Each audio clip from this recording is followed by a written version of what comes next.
It doesn't pull you in. It doesn't make a sound. It just shows you something your brain refuses to stop trying to understand more. And that's exactly how it keeps you there.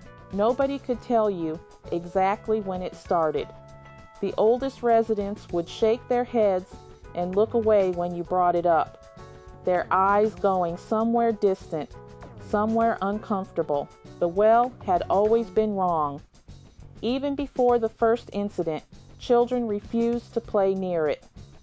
Dogs would cross the street to avoid passing its stone walls. The earth around it stayed cold even in August. Then Daniel Marsh made a mistake that changed everything. He leaned over the edge to look inside. What he saw looking back at him was not his reflection. It was a version of this world, but broken. The sky in that reflection burned the wrong color.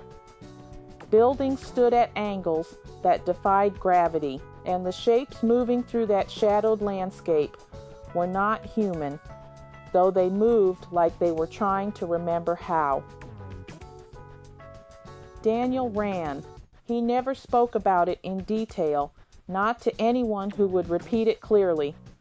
But after that night, he stopped sleeping and started drawing. Pages and pages of those tilted buildings, those crawling shapes, that wrong burning sky. He filled 17 notebooks before he disappeared.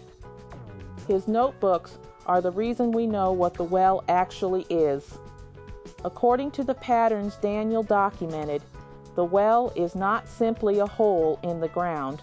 It functions as a lens, a point where two realities press against each other so tightly that light bends between them.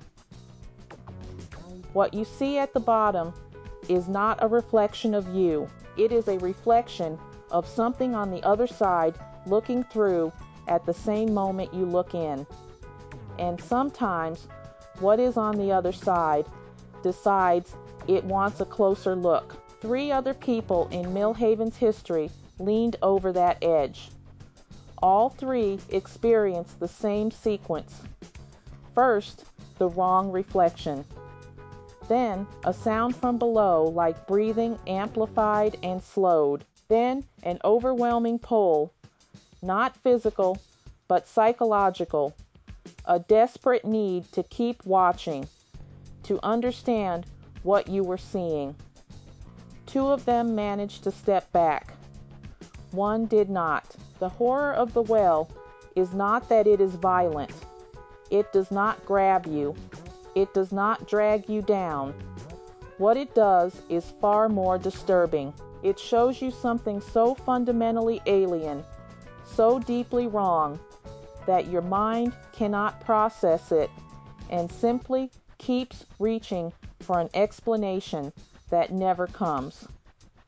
You stare because you cannot stop. You stay because part of you believes that one more second of looking will finally make it make sense.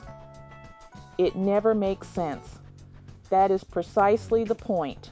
The well was sealed in 1987 with a concrete cap and iron bolts driven into the stone. The town council filed it under drainage maintenance and never mentioned it publicly again. But sealed does not mean closed. Residents who live nearby still report hearing the breathing sound on quiet nights. The cold patch of earth around the concrete cap has never warmed, and twice in the past year, someone has left fresh flowers on top of the seal, as if paying respects. Nobody in Millhaven admits to leaving them. Nobody wants to think too hard about who did.